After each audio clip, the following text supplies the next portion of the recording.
Hello and welcome to Showmakers Episode 5. Today we're excited to welcome Wren Weichman. Wren is perhaps best known for his work on the channel Corridor Digital, which, if you're not one of their 5 million subscribers, creates VFX-heavy, action, sci-fi, and video game-inspired videos.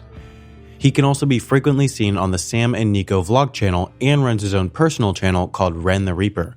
Wren, it's great to have you on, and welcome. I think you covered pretty much absolutely everything. Great. This is a very special episode, mostly because we did the math before recording, and there are 15 total hours of time zone difference between us. Let's see, it's 9 a.m. For Wren, 5 p.m. for me, and midnight for you, Brian? Yep. Yeah, because I'm on the West Coast here in California. I guess, Sam, you're in Scotland. And Brian, you're in Kuala Lumpur, Malaysia.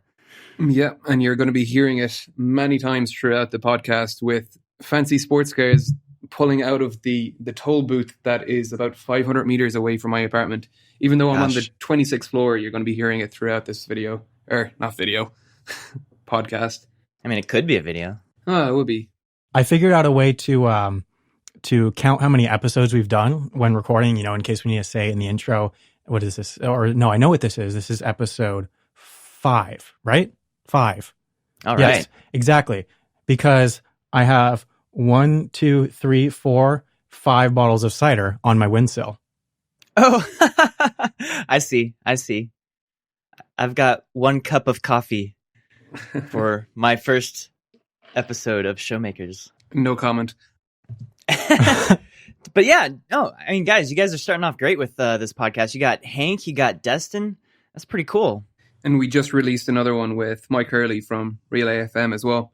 We're really happy with it, but I'm really excited for this because, as I was saying earlier before we started recording, you were one of the first people to comment on my videos that I actually knew who they were, and I got really excited by it. And I discovered the Sam and Nico vlog channel through that then because I didn't know that existed at the time. Oh, wow, okay. Through that, I also learned that you used to be an engineer as well. Yeah, I mean, it's like, how would you describe used to be? It's like I got the degree and then promptly never used it. So I've never had an engineering job, but I do have a degree in mechanical engineering. So it's like anything sort of like engineering related always has like a very soft spot in my heart. So like the moment I found your channel and you had like really good videos explaining just kind of like the basic concepts of a lot of really cool engineering things, I was like, oh, this is great. It was kind of like rehashing all like the things that were buried in the back of my brain that I hadn't touched in years. It was bringing them back up. So I was like, oh, that's pretty cool. I found it myself when I'm working with After Effects. Like this is your big...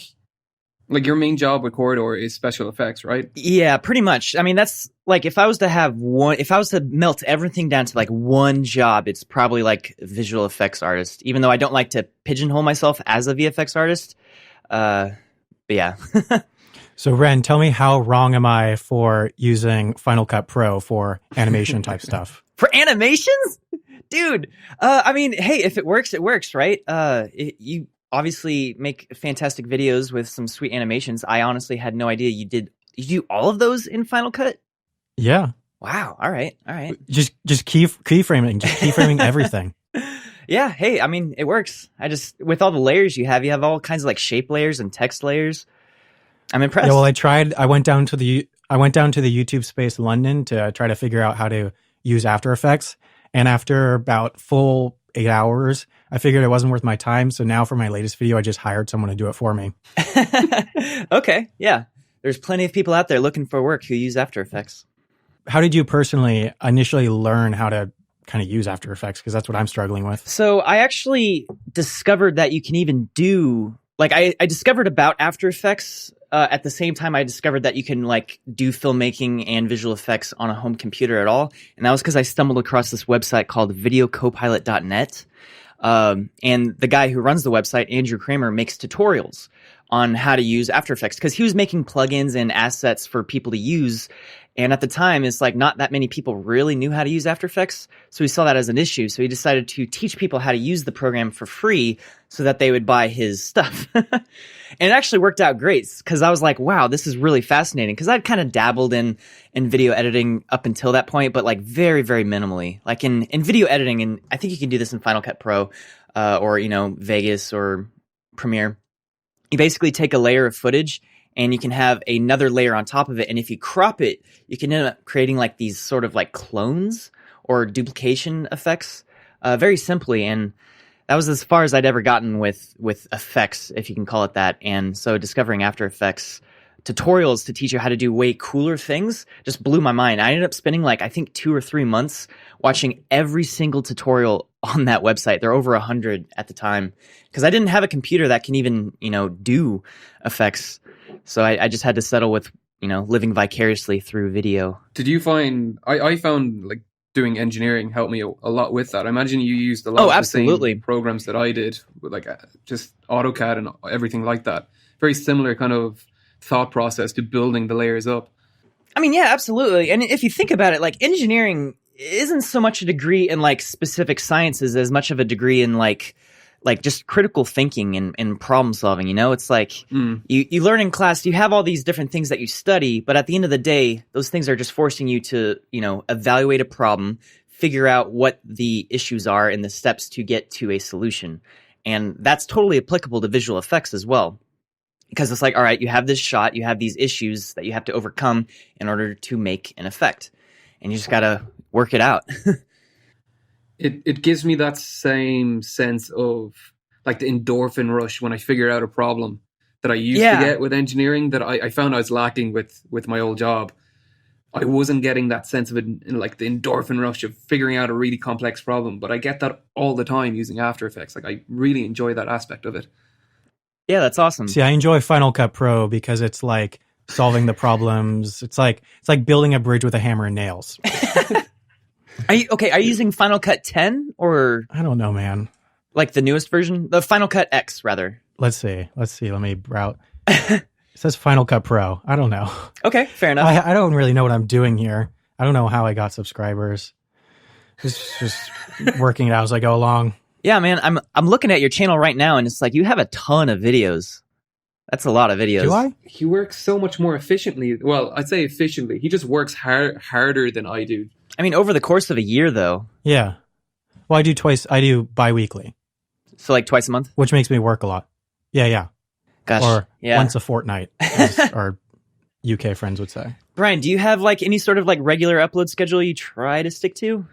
I'm trying to get into it now. That was my like New Year's resolution, to actually become disciplined and upload regularly. But I find some videos just take me longer because I don't like writing until I fully understand the concept I'm writing about. Yeah. So I'll usually end up spending like anywhere between like 2 days to a week just understanding the concept before I even start writing. Mm-hmm. So it's hard to do a schedule with that in mind, but I'm trying to stop making excuses. They're all excuses. I mean, this is what Destin said to me in the second episode. Stop making up excuses. But I mean, that being said, it's like I really do think the hardest thing about being a YouTuber is just having a consistent upload schedule. It's like just maintaining that, because at the end of the day, you're your own boss. It's like you can let yourself slip if you want to, and just maintaining that discipline on your own to upload. Because it's like, if you wait an extra day, no one's going to like,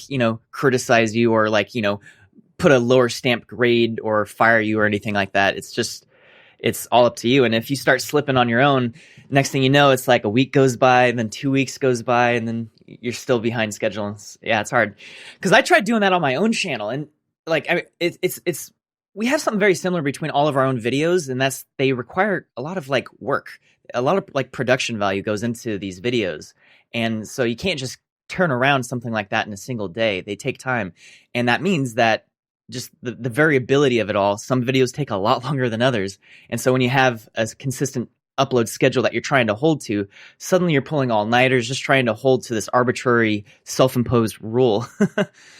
Can get hard. Yeah. I think in like what Brian and I do in education, the difficulty, in addition to that, is that the hidden element is that we know about some things, but then we don't know about other things. And the videos end up looking the same if we know about the topic or we don't. But for some, like for me, yeah, good point. For me, if I'm doing a video on, engineering, for example, I would have to do probably a full week of research. But then if I do a plain video, I can bust out that script in like 6 to 8 hours. I can see that. Yeah. Like, I'm just curious, Sam, like how much research do you have to do when you start like figuring out all the pricing and whatnot to like, how much, for instance, the why trains are so expensive. Like you add up all the different costs of various things. I feel like you have a bit of a series going on with that. Like Yeah. how much things cost. That was, or it depends on the first, the why planes were so expensive video, which was kind of my first viral video. That one was very difficult. That was one of the longest scripts to write, partially because of inexperience. It was, I think, maybe the 10th video or something I ever did. And nobody had ever done that math themselves. So I had to go and individually research like the different taxes and how much fuel cost and, the airport landing fees, which aren't published. So that was hard to find. But then like the why trains are so expensive one, that one was quite easy because there was, I used the published, well, in the UK with the franchise rail system, and because so many people criticize it, they publish the the financial breakdown of different costs for the different lines. So you just figure out the proportions of the overall budget. Oh no, wait, no, I did it on Amtrak. Amtrak publishes their breakdown, and so you just take the total cost, take the proportions, do the math. That one's quite easy, but in general, my research takes shorter than you would think, partially because I have a fact checker to put the sources actually in there and make sure I don't make mistakes. Yeah. I want you to imagine a simple scenario. For some unforeseen reason, whether it be your computer being damaged or getting stolen, you lose all your files, all your family photos and pictures from vacations, all those valuable documents from college or work. Imagine the stress knowing that you can never get those back, that they are gone forever. Now imagine the scenario where you chose to back up all your data for just $5 a month with Backblaze. You can download individual files that you desperately need for that upcoming assignment, or download all your files again. Or you can even get a hard drive delivered to your home, which you can return and refund when you're finished with it. Backblaze has unlimited storage. That's $5 a month to store all your data. No extra charges, no headaches of deciding what data you need to delete. They even have a mobile app to access files on the go. I love this service and I can't recommend it enough. You can see if you like it without paying a thing by going over to backblaze.com/showmakers for a free 15-day trial. $5 a month to back up all your data is a no-brainer. Check them out. Yeah, do you ever like worry that you'll make some sort of like mistake in a video and not realize it until after it's uploaded and you're like, oh no, is this worth like taking down and fixing and re-uploading? It's terrifying, and I've done it. Oh wow. I've done it as well. And it's like the biggest fear, I think, for educational creators, because you lose all your credibility. And that's like, well, I mean, that's not all your credibility. I think you lose your credibility. You've so many times that you can get away with a small mistake, but if they add up, like people start to notice if you've consistent inconsistencies in your videos, people start to notice. That makes sense. I can see that. I was going to ask, I always find if I'm doing a video I know something about already, and I'm sure this applies to you as well, if you're doing, say, a special effect that you know how to use already, there's no real learning involved, I'm always way less interested, way less excited about the video. It's the learning process that always gets me really excited about making that video. Yeah, no, absolutely. It's one of my favorite things, and probably actually my favorite thing about working at Corridor, is that we get to make like the wonkiest, craziest videos that are just like random as hell, because they allow me to do all these new effects that I would have like never tried otherwise. We did a video last year that was, it was about like summoning a god made out of like vape smoke. And so it was literally just this like 2-minute video of just like the craziest smoke visual effects I'd ever done, like the video itself is like super stupid, but because there's like a lot of like really interesting craftsmanship in it, it kind of transcends being a dumb video and into being like a whoa, that was kind of cool, Do you think that's the craziest out of all the videos you've made, or is there more out there videos that took really obscure effects to figure out how to do? I remember your Mario World one was amazing. I really enjoyed that one. Oh, the Mario Galaxy with the little planet, sort of things.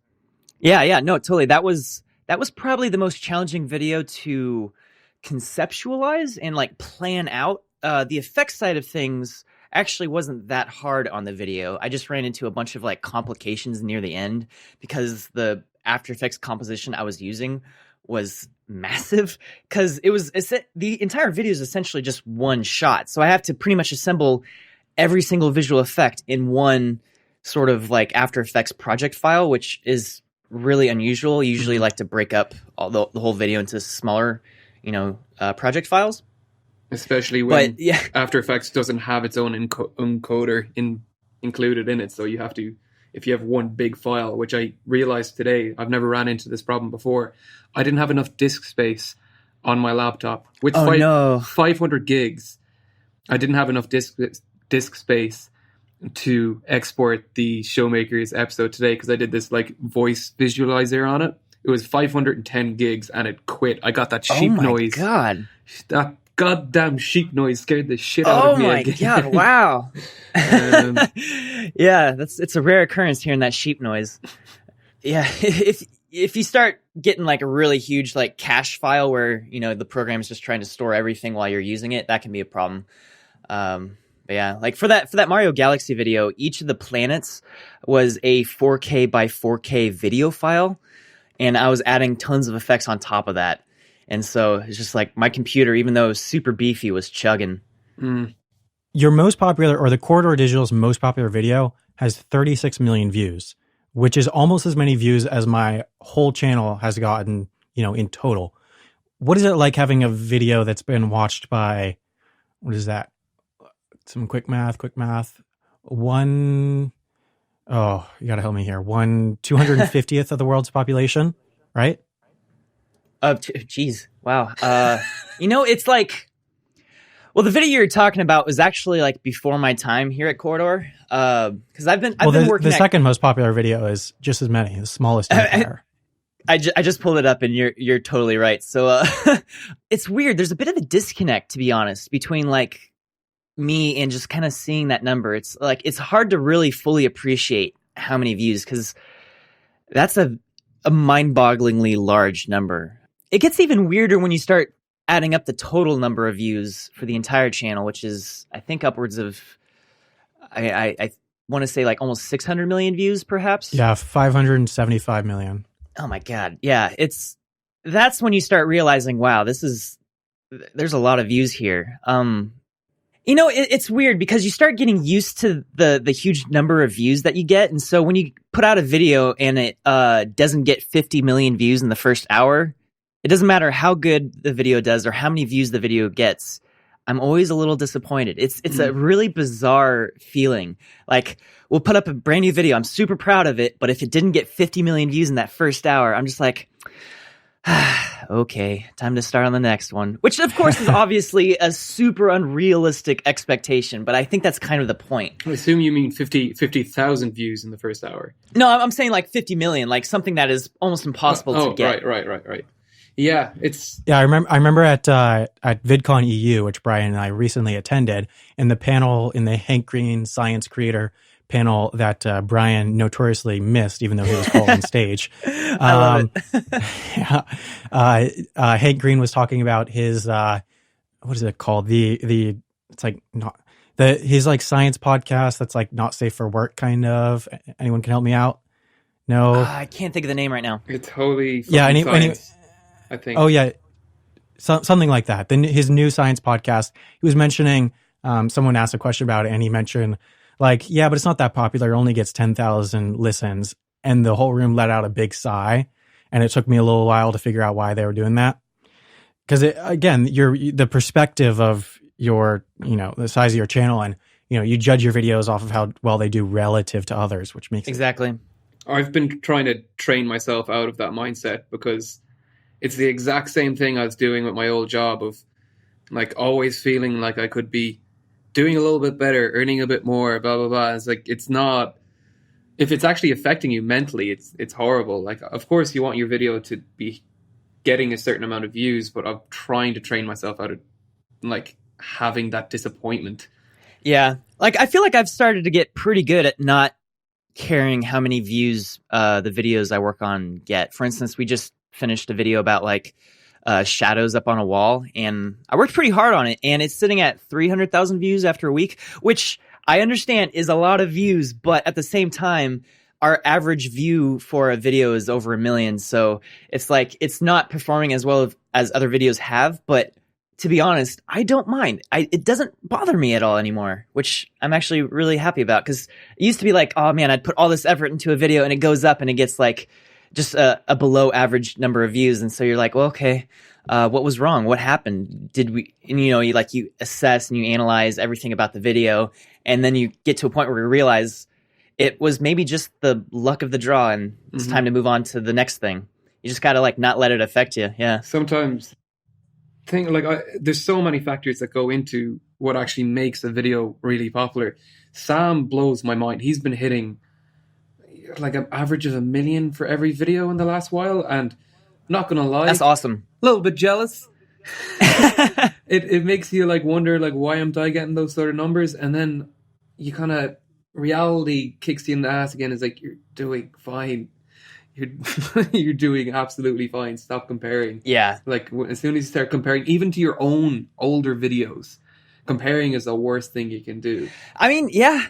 You just got like, each one is its own thing. And especially when you consider the fact that like engineering as a whole is, to be honest, a bit of a niche. Like it's not exactly super mainstream. So the fact that you're still getting huge number of views, it's like, that's a really big deal. Yeah, I have a bit of a confession related to that, and I think this is a first time confession. Oh man! When I first came across Brian's channel, I didn't think it was going to be able to grow. Oh snap! because of that, because it was so niche. I didn't think that, because look at the big educational channels. Is there any bigger channel than yours that has such a confined niche, Brian? I mean, Minute Physics is pretty. Yeah, kind of. The same thing. That's niche. Dude, you should get Henry on the podcast. Henry from Minute Physics. Just throwing that out there. He's a friend of mine. Yeah, I was just going to say, you're good friends with him. Well, yeah, he works with Hank Green, doesn't he? He works in the same office as Hank Green now. But this was just something I saw through the Sam and Nico vlog channel now. And this is like Casey Neistat, yourself, and Simon Clark. I can't even pronounce his actual vlogging channel. He vlogs his PhD. He's amazing. Everyone should check him out. But those are the 3 vlog channels I watch consistently now. The Sam and Nico one, is that becoming bigger than the actual Corridor Digital channel at this point? You know what? It actually is, which is kind of weird to think about. I mean, as you guys are probably very well aware of, YouTube pretty much changed how they work like a year or two ago. Probably about 2, maybe 3 years ago even, but it's only really become a big deal over the last year. And that's how they basically dole out ad revenue. It used to be all based on views. It's like if a video got a certain number of views, you can depend on a certain amount of ad revenue from that. But they changed that from views to watch time and how many minutes are watched. So what happens is that if you have a video get like 1 million views, that's great and all, but it's 2 minutes long. So you only have a certain number of minutes there. Compare that to a video that is maybe 10 minutes long and only gets 1/10 of the number of views. You still get a comparable amount of like ad revenue from that. So on the Sam and Nico channel, where we put out literally a new 10-minute video every other day, that's like 15 videos a month, equaling like, dozens and dozens of minutes of content. And so even though those videos get like a fraction of the number of views that our Corridor channel gets, just because of the sheer number of minutes watched, it's actually starting to become a pretty big deal for our company as far as like, funding it.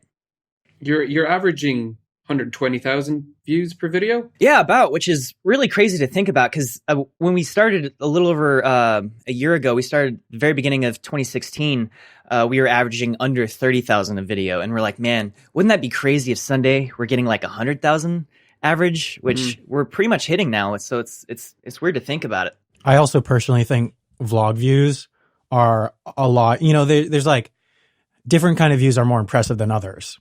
I think vlog views are pretty impressive because they're invested in the people. Yeah, I'd agree with that.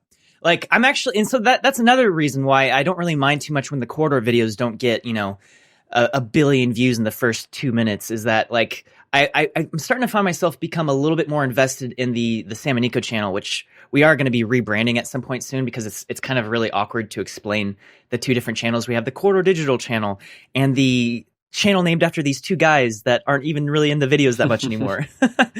But yeah, that's a whole different conversation. They're busy with the YouTube Red series, right? Yeah, that's right. In fact, they actually just wrapped up filming that on Friday, so they will be back in the studio here soon. Oh, okay. Congrats. Are you involved with that much, or is that like all? I know they've been talking a lot about how unionized that shoot is. Are you allowed to be involved with that, or? I mean, oh wow, I didn't even think about allowed to be involved, but I don't think I will be involved. Probably the wrong word to use them. I mean, it could be though. It could be. There's so many random and like obscure union rules that it's like it could be the most random thing. Like I'm not allowed to work on a VFX shot that is longer than 30 frames long. Blah blah blah. I don't actually think that was the case. I just made that up, but as an example. Right. Yeah. Yeah. I saw the most recent one. They had rules that if you're switching from a night shoot to a day shoot, you have to leave 56 hours in between to allow people to adjust to a normal sleep cycle. Yeah, which, I mean, to be completely honest, I'm okay with that. Like, union rules like that exist so that people don't get overworked and accidents don't happen. The thing that gets me, though, are the more, bullshit union rules. Like, you have to have a person dedicated to playback.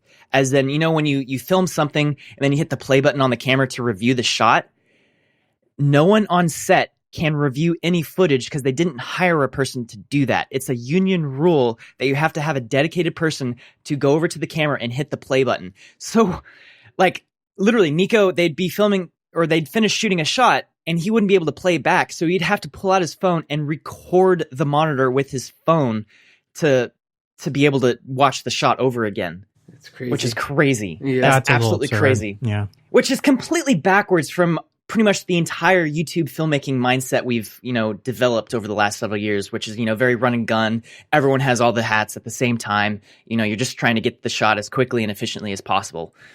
Which in traditional Hollywood, aka unions and whatnot, it's like you can't do that. So it's been a learning experience for Sam and Nico. I know that for sure because they did a little bit of unionized stuff on a movie they did about a year and a half ago called Rush. It was a battlefield movie. But even that was still a little of their own little old style. This episode of Showmakers was made possible by Fracture. Fracture prints your photos directly onto glass to create great gifts or keepsakes, and as you may have heard, we're running a contest to give away free Fracture prints to whoever sends us the best picture of their pets. Last week's winner was Jay Margenberg with a great photo of their two dogs. If you want to enter, all you have to do is tweet me your pet photo at WendoverPro with the hashtag FractureMyPet, and we'll announce the next winner next week. You can get your beautiful Fracture print with 10% off over at fractureme.com/podcast. I just received my order last week and they look fantastic on my desk. Once again, that's fractureme.com/podcast, and then you select Showmakers from the 1-question survey. So you guys are located in LA, right? Yep, downtown Los Angeles, right on the river. Oh, wow, that beautiful river, yeah. Yeah, I mean, the stone throughway. Yeah. What is it? I'm curious from someone who hasn't been to LA much and doesn't know it that well.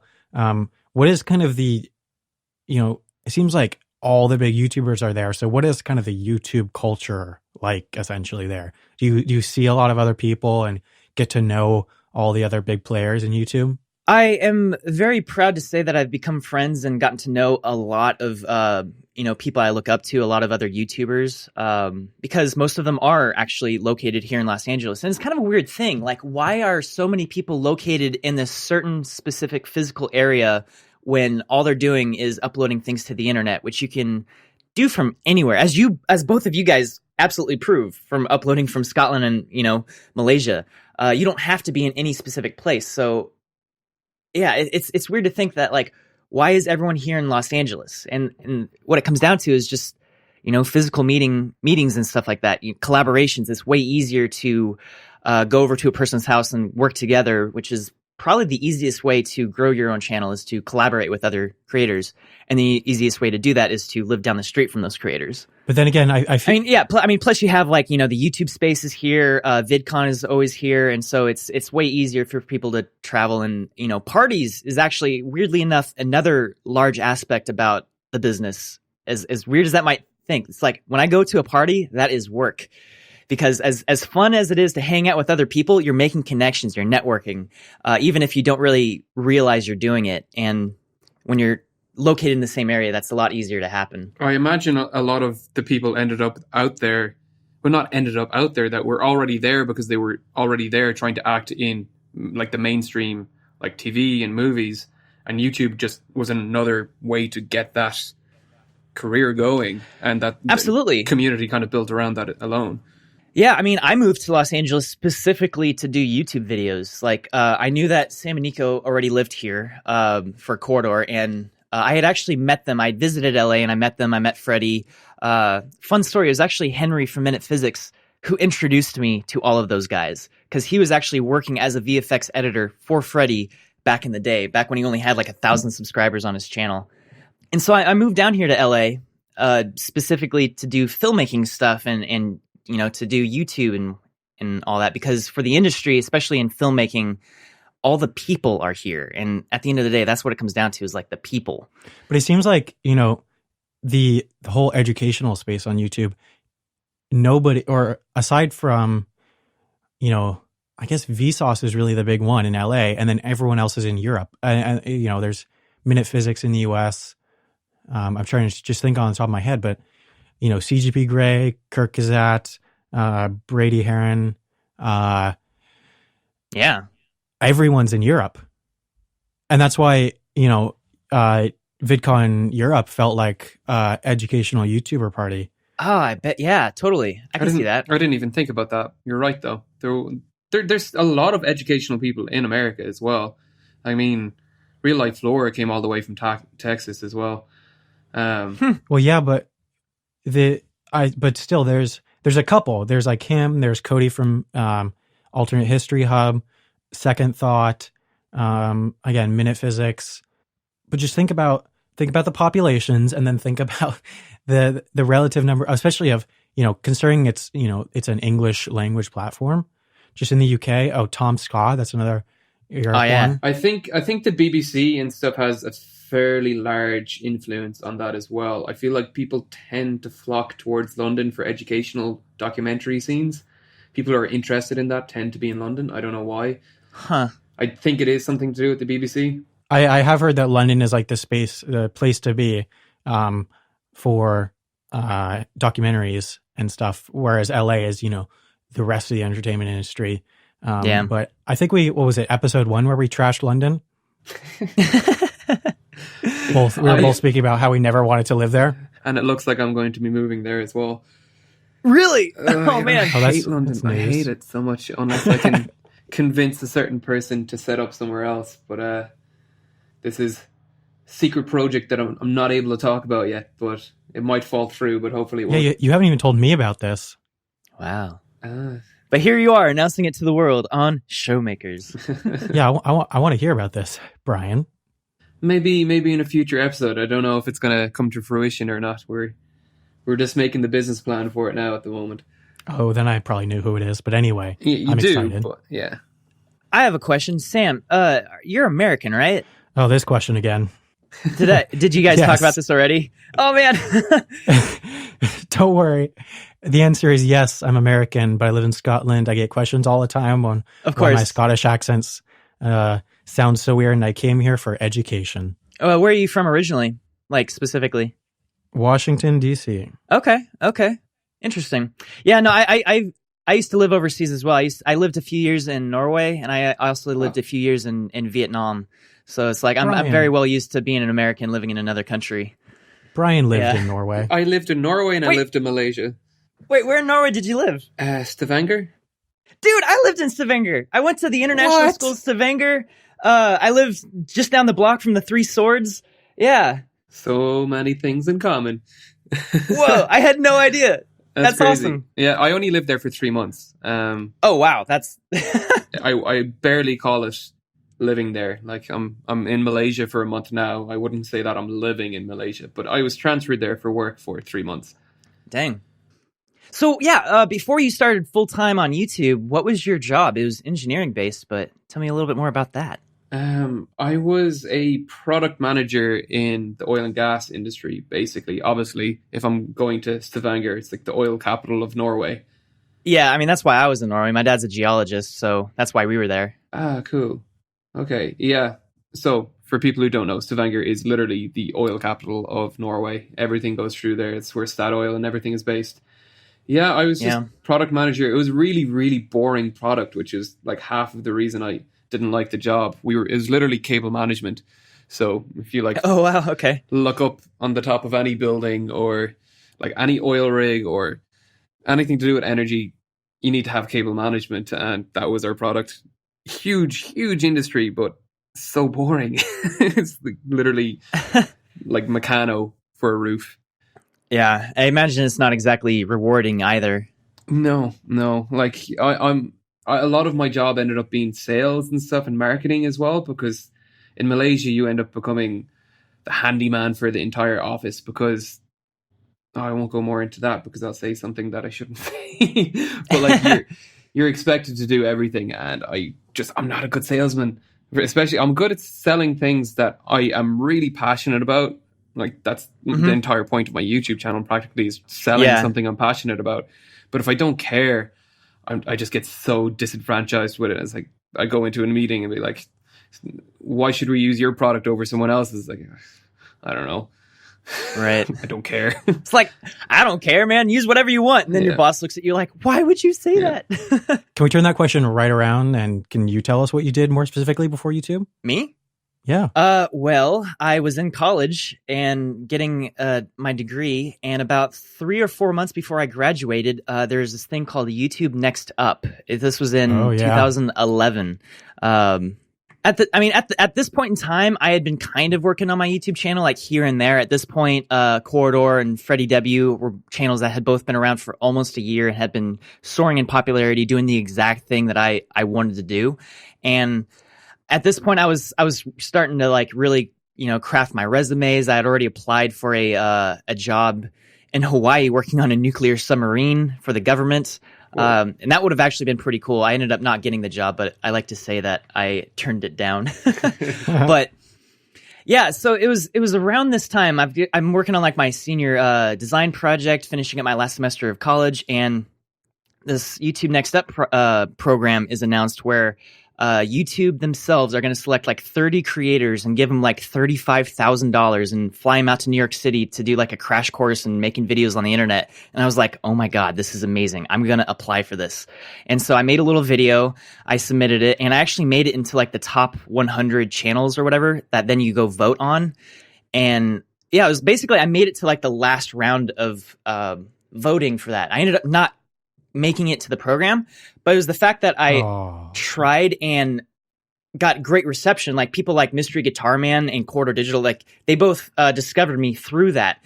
And it was, I don't know, it was a form of validation that changed my entire perspective on like what I wanted to do in life. I was like, wait a minute, all these other people are doing it. Why can't I? And so I just, instead of getting a job over that summer, I just decided to start really trying to pump out YouTube videos and trying to just explore if that was something that I even could do.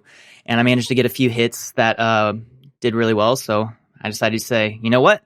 I'm going to try this full time and move down to Los Angeles and pursue it even further. And so like before like really getting up off the ground on YouTube, I did a lot of like freelance visual effects. I made tutorials and stuff like that, but I never actually had a real full engineering job. Yeah, YouTube Nextup is truly a great program. I think Brian and I both have some of the people that we met at VidCon. Let's see, shout out to Draw Curiosity, Soliloquy, and who am I missing, Brian? They're the two I remember. I'm not sure if Simon got it. I think Simon was in the process of applying for it. I feel like there's a third that I know. Anyway, there was a really good YouTube Nextup class at YouTube Space London last fall, I think. Anyway, it's one of the we talked with Hank Green about the now I'm blanking on the name of this again, the program where they just gave huge creators tons of money, like, SourceFed. Oh yeah, Project the original, original. Is it? No, the original programming initiative thing that they also that, did in, yeah. I think, the very end of 2011, beginning of 2012. Because Corridor actually had a part in that as well. There's this channel called Bamo, and they approached Corridor asking, "Hey, do you want to make a feature film, essentially, a web series?" And so that's when they made the show called Sync, which was basically a movie split into 10 parts that they uploaded to YouTube. That was a Google funded program.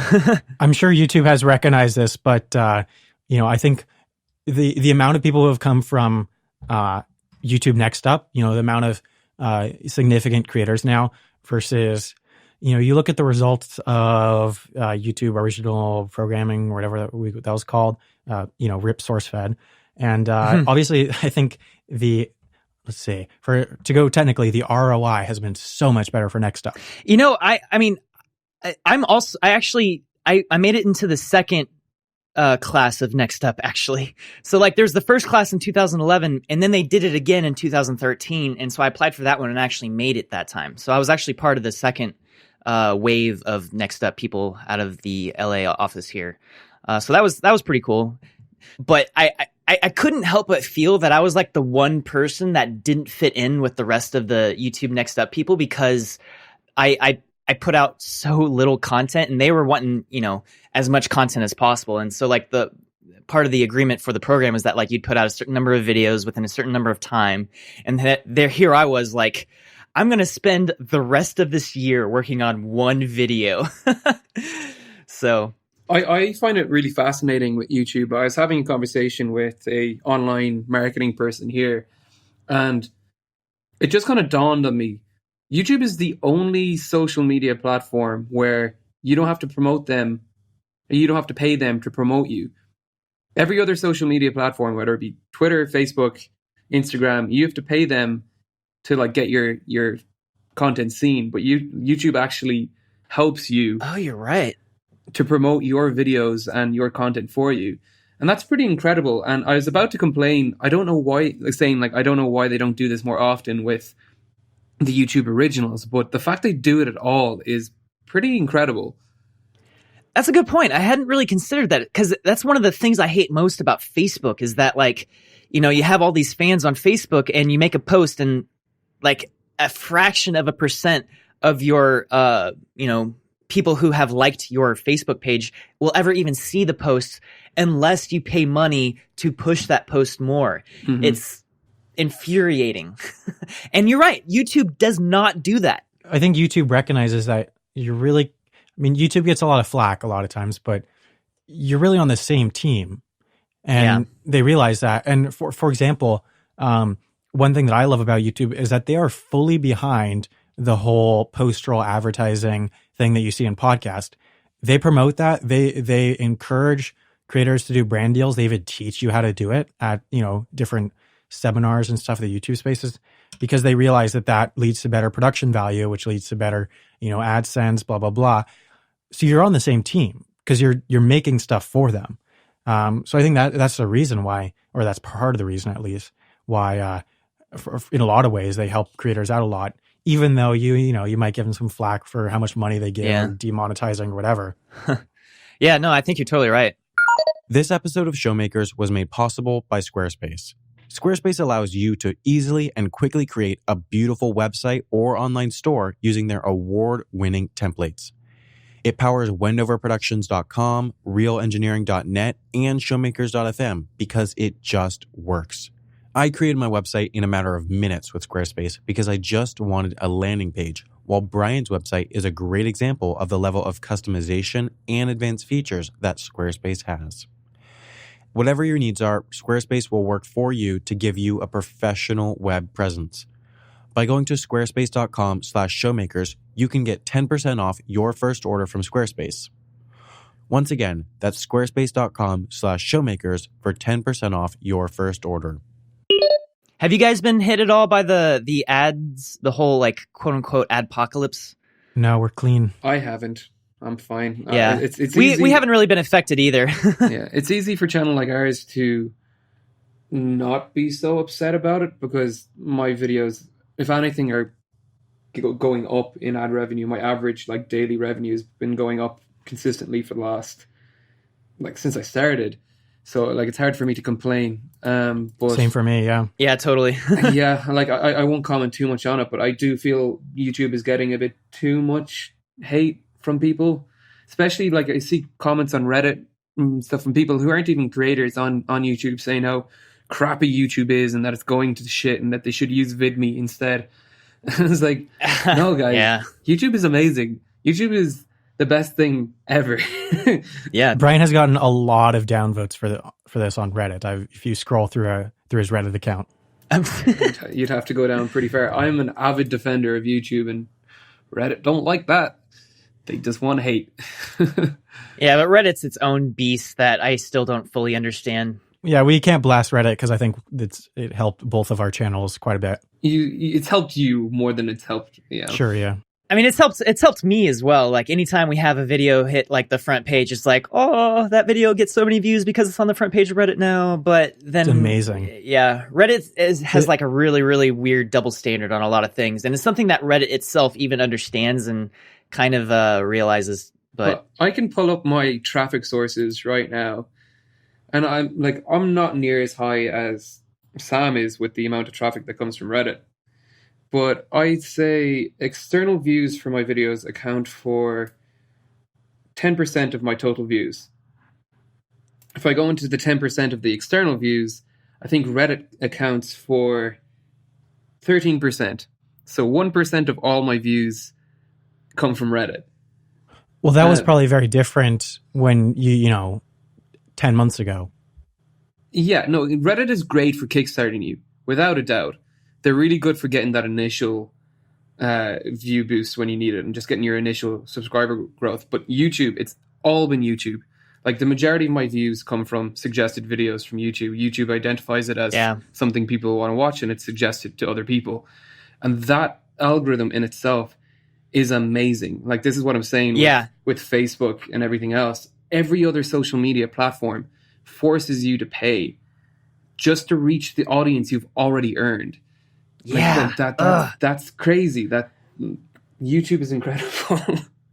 But yeah, I mean, but you are right though. It's like YouTube. It's all about getting in that suggested video feed, like on the side of the videos. It's like if you can get into there and get pushed there, you'll get a good video. Mm-hmm. I'm actually kind of fascinated by this. I just pulled it up. I'm down to 3.4% external views. Yeah. Huh. Whereas 8 months ago, that was close to 50%. Oh wow. And I'm half browse features. Because I know my channel does well on like, suggested and trending and those kind of things. So I that is how, we talked about earlier how, or that's like how my videos average higher than my subscribers essentially. Mm-hmm. But I agree with what Brian says that the algorithm, props to whoever made it. Even though it's a little, heavy handed at times. I watched one Curb Your Enthusiasm video the other day and announced my whole recommended feed. But yeah, that can... Still pretty cool. Mine is just all Rick and Morty at the moment. See, what I realized after watching 30 videos is you could actually watch the show. Oh, wow. But I've been watching all the, from like through H3H3 with like, what's his name? Justin Rowland? Uh-huh. Yeah. The creators. And I've just been watching all those videos. And now it's just all my suggested videos are like how to get Swifty. Yeah, I'll actually sometimes like log out of my YouTube account if I'm going to be doing research on a bunch of things at work or at home, because it's like, all right, I'm going to be watching a whole bunch of videos on these like random little obscure things, and I don't want that influencing my natural feed, because I use my YouTube channel a lot, and by my YouTube channel I mean like to actually consume media. Mm-hmm. And nothing's worse than when you just watch a few videos on something that you're kind of temporarily interested in, and then you go back to your home page and your entire feed is just flooded with all these videos that you're like, I don't want to watch any of these. Can I get my original feedback, please? At least it recommends my own videos. Hey, have you heard of this channel called Wendover Productions? I think you might dig it. The number one spot for me right now is Showmakers episode 3, feat Mike Hurley. So that's a good sign. Well, I run that channel, so it's not under your YouTube thing, so that kind of makes sense. But yeah, I always find that weird when it recommends your own video. I was like, yes, I do watch my own videos. I don't need them like suggested to me, thanks. Oh yeah, that's for me too, because like I work full time on the Corridor channel and the Sam and Nico channels, so it's like my face will be in the thumbnails on a lot of like those videos, and they'll get served to me, and I'm like, they're like, have you heard of this channel? I think you might like it. And I'm like, yeah, that's me. All right. Yeah, I mean that makes sense as well. But like when it's literally you're logged into the channel that it's suggesting your own videos too. That makes no sense whatsoever. But I guess for every person who uploads to YouTube, like there's thousands and thousands and thousands of people who don't upload to YouTube, so they just haven't factored that into the algorithm. Totally. I'd love to see how the algorithm actually works. It's a secret. Yeah, wouldn't we all? It's a funny thing because like all YouTubers kind of like try to play the game to a certain extent of like trying to improve their channel, and it's all about the mysterious algorithm that everyone has rumors of things that affect it. Like at one point there's a rumor saying that like the more unlisted videos you have on your channel like negatively affects you, and because it goes into the algorithm thinking you have videos that aren't getting views. And I think it was just a rumor. I don't think there's any standing in that, but I do remember there were some large YouTubers who were convinced it was a real thing. But I've asked this question to YouTube at events, and proportions have nothing to do with the algorithm in terms of watch time. Like, it doesn't, 6 minutes of watch time on a 30-minute video isn't any different than 6 minutes of watch time on a 7-minute video. Oh, I see. Right. So I that just doesn't seem true.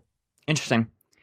Another thing that I found interesting is that engagement on a video, whether it's likes and comments, also doesn't factor into the algorithm at all. What? Yeah. Really? Yeah, like you can have a whole bunch of comments and a whole bunch of likes on a video, but it doesn't actually change the algorithms serving that video to other people. It's all about the watch time, and yeah. But I thought that's what trending was based off of. I mean, perhaps it is, but we have a contact at YouTube who basically straight up told us that like, yeah, I mean, it's good for a video to have more engagement, but it doesn't technically change anything. I don't exactly know how the trending tab works. Because I don't know either. It's kind of inconsistent. Because sometimes you'll have a video that gets I've heard that the trending tab is mostly how many different sites are pointing towards that video. So it's like external views as well.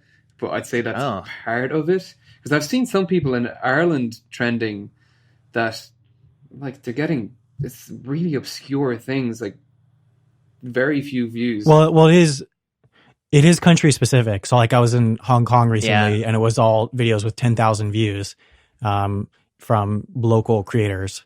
But I don't think that external thing is completely true because we just talked about my 3% external and I'm almost always on trending. And I have no idea how that happens. It must be something to do with the rate of views you're getting as well, how quickly you're getting them. Yeah, I don't know. I think that probably is the big factor. Is the rate of views in the first 24 or 48 hours. But the thing is, this is what stupefies me. Usually until it gets onto trending, the rate of view is pretty consistent. You had one video that got 100,000 views in the first hour. Well, that was the one on, that was the United incident overbooking one. Yeah. And that one. Good timing with that, by the way. That was very topical and quick of you. Yeah, I woke up at 4 because I had just flown from Europe to the US the previous day. So, time change, I woke up at like 3:30. So I had about, 5-6 hours until I needed to do anything. So I just started making a video, see if I could finish it. And I did because I didn't do any animation really. But anyway, what I'm saying is I have no idea how trending works. Yeah, I mean, at the end of the day, I don't think anyone understands how trending works or how the algorithm works. It's all just speculation. Yeah. So wait, I heard a rumor or Brian told me that you guys are like right by Vsauce physically. Yeah, physically, Jake works across the street from us, like literally 50 feet away. Is that just like a coincidence? Kind of. So Vsauce, I don't know if you guys knew this, but like Vsauce used to be owned by Google. Like it was a like YouTube owned YouTube channel. Whoa. And Michael and Kevin and Jake were employees of YouTube working on these channels. But then at some point, maybe like a year and a half ago, YouTube realized that these channels and all the channels, they had a whole bunch of channels that were that sort of thing. YouTube owned these channels and were funding them to kind of get them started. They realized that they were much better off in the hands of the creators rather than them trying to run things. So they actually just released the channel. They didn't sell the channel to the Vsauce guys. They released it to them, which was a really, really cool thing for YouTube to do. And so they took that, they made a production studio. They went full time on trying to run it as a company. And so they're looking for a warehouse space in Los Angeles somewhere to work, because Michael had just moved from England to LA. And Jake had just moved to LA as well, so they needed a workspace because Michael was doing his own YouTube Red show, Mindfield, and so they needed a space for that. And they found this one across the street from us where we work. And I remember Jake talking about it. He was kind of hesitant about it because it was a little expensive, and he wasn't sure if they're going to do it. And so I ended up being really surprised that they went for it. And yeah, so there they are. They're like across the street and maybe like 50 to 100 feet down the street a little bit. Like I can walk out my front door and see their cars down the street. This is like the Be Nice to YouTube episode. Yeah. See, that's amazing. I wish I had that community around me with my channel as well, because me and Sam and I pretty much just work by ourselves in our respective apartments or whatever. Yeah. Which is part of what that project that I am hoping to do with London involves, is trying to create a community with the educational side of things. But yeah, that's really amazing. And like you have how many employees are there in Corridor now? Well, we've got I want to say somewhere around 6 or 7 full-time people, upwards of 9, including part-timers. Okay. Because it's we got the main 3 guys, Sam, Nico, and Jake. They're the partners of the channel. Then you have Carmichael, Nick, and I, who are also full-time. That's another 3, so there's 6. Then we have another 2 to 3 part-time people. And we also have Christian, who kind of helps run producing things and talking with brands and stuff like that. So I guess 7 full-time employees with another 2 to 3. So we have about 9 in the office every day. A couple of 100 clones hiding around there too, don't you? Yeah. Peter should be coming back here in another month or so. Peter's an intern we had last summer who was a fan favorite on our channel. Peter's great. Bring him back. Do you want to explain that reference with the cloning? Yeah, I'm completely lost. Yeah, I probably should. Yeah, so basically, it started off as just kind of like a little joke. So when you're making a new video every other day, and you're not it's important to note that we are trying to not be a vlog channel. We're not vlogging a day in the life of being a YouTuber or a filmmaker. We're trying to show what it's like to work on things like this and also tell a story at the same time. So we like to try to craft stories and explain the intricacies of working on YouTube videos or filmmaking and stuff like that. And so one of the things that came out of that was we had this our intern, and we thought it'd be really funny if I just shot him with an arrow and killed him and just kind of hit him in the back. And that's what started it off. It was just this little thing we put at the end of the video. I did this VFX shot for having this arrow hit him in the chest. And so it was a really random thing. But then the very next video, Peter walks into the studio and acts like nothing's wrong. And then we just kind of extrapolated from there. We kind of just kept doing things where we'd kill him somehow, but bring him back. So it turned into this whole, we're just cloning him over and over again. And we just kind of developed that until a point when he kind of decides to break out and get out of there, discovering that there's tons of other clones. And the reason behind that is because he was actually going off to college, so he had to leave. So added a little bit of lore there. Some fun little story making. I find it really fascinating, the evolution of these channels, with more vlogging is becoming more and more popular, but there's all these different styles that are coming out now. Casey, we've talked about Casey Neistat so many times in this thing now, I think. But every episode, such fanboys. We'll get him eventually. Yeah, hopefully. But he raised the bar for that kind of content, and I don't know if we've mentioned Steven Suptic, who came out of, he was already popular outside of, what was it called again? The news channel he was working for? SourceFed, yeah. Mine was drawing a blank. And his entire style of vlogging is just out there. Like, he's doing narrations and everything over it, but it's just bizarre. And like, I don't know what the hell he's doing, but it works. Well, it seems like the whole script, like somewhat scripted vlog, is like rising with David Dobrik, and his gang of friends, it's pretty similar style to Steven Suptic, which is an amazing channel. Greatest, like probably my favorite new channel of 2017. Highly recommend you watch it. We should. Wow. All right. Oh, you haven't watched it. Oh, you're in for a treat. Especially I'm so excited. because he liked vlog the demise of SourceFed, because he like saw, I don't have a job anymore. I should probably start video making, and then it just evolved, and now he's doing something.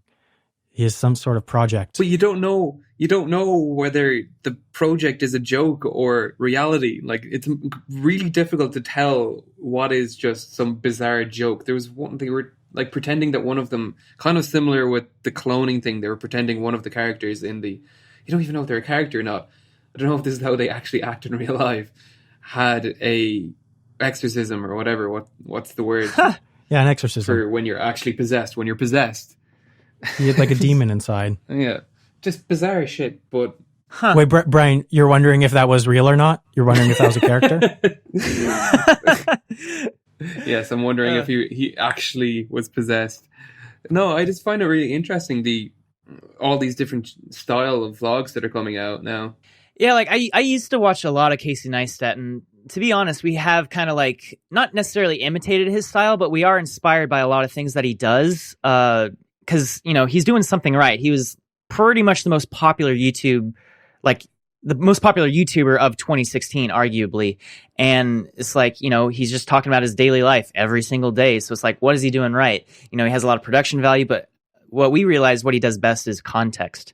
Every single thing he does, he always sets up the right context, the right expectations going into the next thing and all that, and there's, Nerdwriter did a great video on what makes Casey Neistat great and like his production value and all that stuff that goes into it. But yeah, there's a lot of things like that. That was, I literally was, this is what I do on my breaks when I need something different. I do more work, but I was trying to plan out a vlog for something for my traveling from Ireland back to Malaysia, and like kind of talking about why I moved to Malaysia in the first place and everything else. And that was one of the things, kind of trying to figure out what Casey does, which I hate to be saying you're copying him, but it's not copying. It's like you're inspired by it. But the context setting is definitely the most important, because I find a lot of vloggers kind of just aimlessly ramble about their day, and there's no real pacing to their story. I mean, it's something I struggle with very, very much. It's like pretty much the hardest thing to do is set up proper context for something you haven't quite done yet. And it's like, even after doing all like the hosting stuff for like over a year now, it's still something I struggle with every video. Especially when it's an everyday thing, but obviously with something with the corridor stuff as well, the pacing there is going to be hugely difficult. It's something I rewrite every one of my scripts, I'd say 5-6 times over, just trying to get the pacing of the information I'm feeding correctly. Am I presenting this in a logical, progressive manner that one thing leads into the other? So I'm not like, suddenly, here's some information you've never heard about before. And I'm like linking back to older videos. Check out my older video where I talk about this. Yeah. Which, by the way, I think is a perfectly valid thing to do. It's like, you want to learn more about this? Well, you're in luck, because there's an entire video for you to check out. Yeah. And like each video, like the videos, I want to get more and more complex as I go along, but it still feels like a bit of a cop-out of just saying, oh, by the way, I'm not going to explain this, but here, watch this other video if you want to understand it. Yeah, I mean, I feel like it probably helps to have like a short little like summary, if you can like condense an entire, 10-minute video into a 20-second soundbite, and then be like, hey, if you want to find out more information, as opposed to just like randomly dropping it, be like, oh, this random word that I just said, you don't know what that means, watch this video. Yeah. It's more like saying my last video with the biplanes, said like, okay, so this has something to do with the second moment of area. If you want to understand that, go watch this video. I'm not going to explain the entire concept of second moment of area again, because that's an entire video in Redundant. itself. Yeah. Anyway, we're over time. Thanks so much for having me. I really enjoyed talking with you. This was really cool. Yeah, I really enjoyed this. I was really looking forward to it. Yeah, we're talking about doing our own podcast here soon. So we've been like kind of looking into logistics and what we need to do all of that. And yeah, so we're still in the early stages of that. We highly recommend. It's the number one tip is don't do a podcast with guests. That is well, you are great at following that rule. This is something Mike said in the episode we just released today as well. It's difficult to continually get guests onto the show. So if you can manage to do it with just the people in your office, it simplifies things so much. Yeah, I can see that. Hard to get them, hard to schedule them. Now, another thing. So, like, you have your own YouTube channel for putting up the Showmakers podcast. Why wouldn't you put it up on your own channel rather than a separate channel?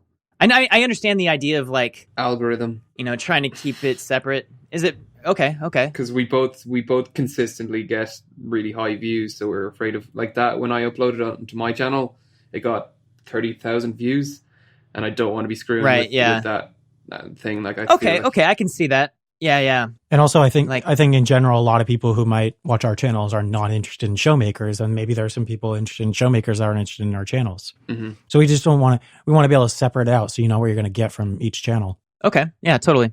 Yeah, that's interesting because we're now at that same point where it's like, should we do a different channel for our podcast, or should we just put it up on the Sam and Nico channel and iTunes? I assume you guys are putting this up on iTunes as well. Yeah. Yep. Yeah. Actually, wait, what am I talking about? I listened to the first 2 episodes on iTunes. Yeah.